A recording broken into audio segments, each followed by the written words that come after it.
Hey guys, so back with another video here.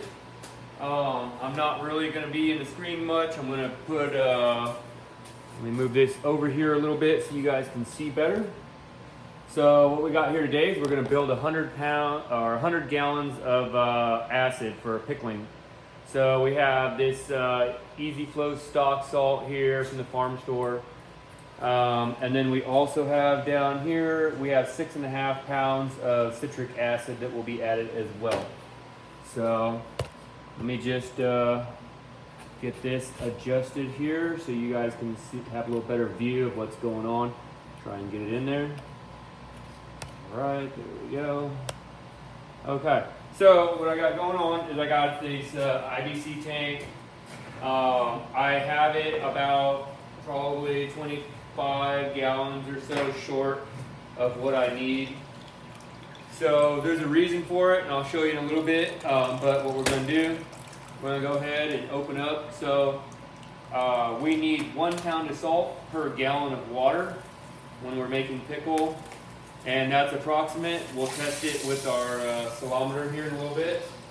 But I'll randomly take these bags, these 50-pound bags, and I will check them on a scale that I have here in the shop, and make sure that if each time I go to the store and I'll get some bags off this pallet, that I will randomly check at least one of the bags that I brought back with me to make sure that they're pretty close to that 50-pound mark. Normally they're anywhere from 1/4 to 1/2 pound heavy.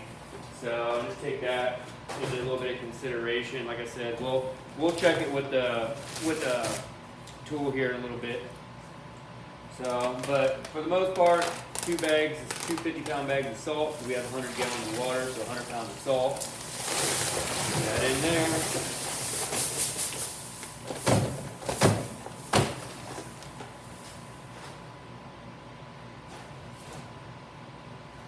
All right, so now we have that in there. And then now the citric acid. So we're just going to dump that in there as well. And sometimes I'll get some hung up here in the bucket. Give your bucket a little rinsing out. Make sure you get it all in there. So what I use is actually you take 100 gallons, you divide it by 16, which is ounces. We use dry powder. And then we'll turn around and that comes up to 6.25. So I'll put 6.5 in for simplicity, and because when we put the hides in here, it's going to drop that pH anyway. So it will absorb most of that the first night. Let me get my water turned back on over here. 1 sec. Shut that off. So the reason I left some room in this tank here and didn't fill it all the way up to the 100-gallon mark right away is because I like to take my water hose here and I will stir around in the bottom and get all that salt and all that citric liquefying around in there before I take my boat paddle here and finish stirring it up. So I'll just kind of move it around the bottom here. You can kind of feel it hitting the salt and all that stuff in the bottom. And like I said, it just kind of helps when you take and leave a little bit out, and then you can stir a little bit up with this, because if you don't, a lot of times what will happen then is all that salt and all that stuff will go straight to the bottom, and it'll just kind of cake down, and then it doesn't want to move very good once you start stirring with the oar, and you really got to kind of get down in there and just kind of pry on all that stuff on the bottom to get it loosened back up and moving around again. So I said, this is the best way I found out.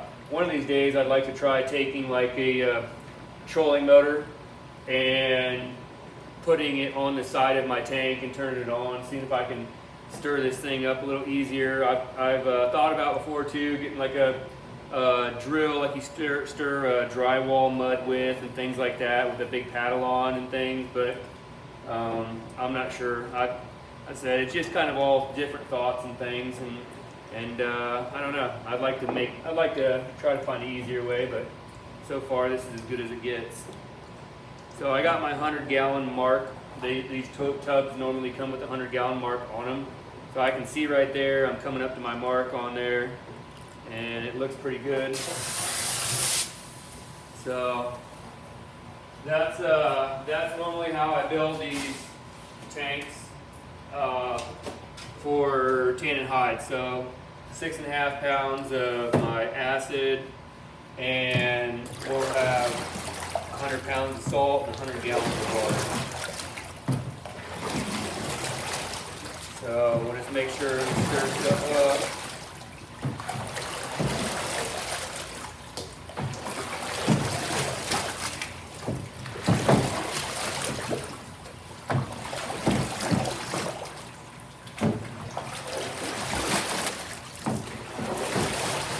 Feels like it's pretty much all off the bottom. I don't really feel anything on the bottom down there. So what we're going to do now, let me see here. So we got our, this is a salometer. You can get these from McKinsey Taxidermy Supply. So what I'm going to do is I'm going to take these, stick it down in here, you fill it up. You can check your salt. So our salt, according to this here, is about 40. It's about 40. So we want to get between 42 and 45.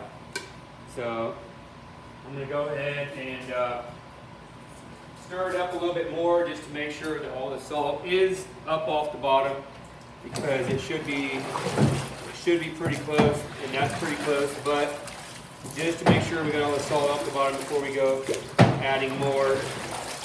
Let's do that real quick.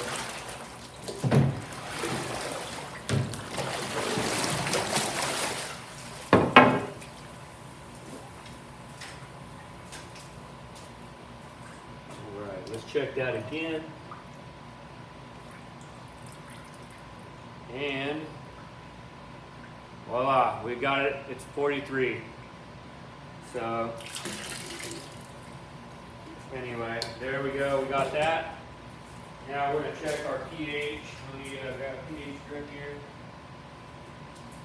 I should have been just a little bit more ready, but I was kind of excited about today, building a new tank and stuff, because I got a lot of critters that need to go in, and we're starting to really get some stuff done around here. So this deep red, that means the acidity is correct. So if it was orangish, that would still be that would kind of be on the edge according to these pH strips. If it was yellow, we would be in trouble. So this red right here means that we are good to go. So our salt's good, our pH is good. I know some people, they will do degreasers. Some people, they will put bactericides in there and a lot of other different things. You can do your research. Yeah, I guess it all depends on the animals you're working with, and it also depends on you know, just kind of what your clients expect and things like that. But the most basic, we got to put salt and we got to have acid because we need the pH to tan the hide. So there you guys go, 100 gallons of pickle.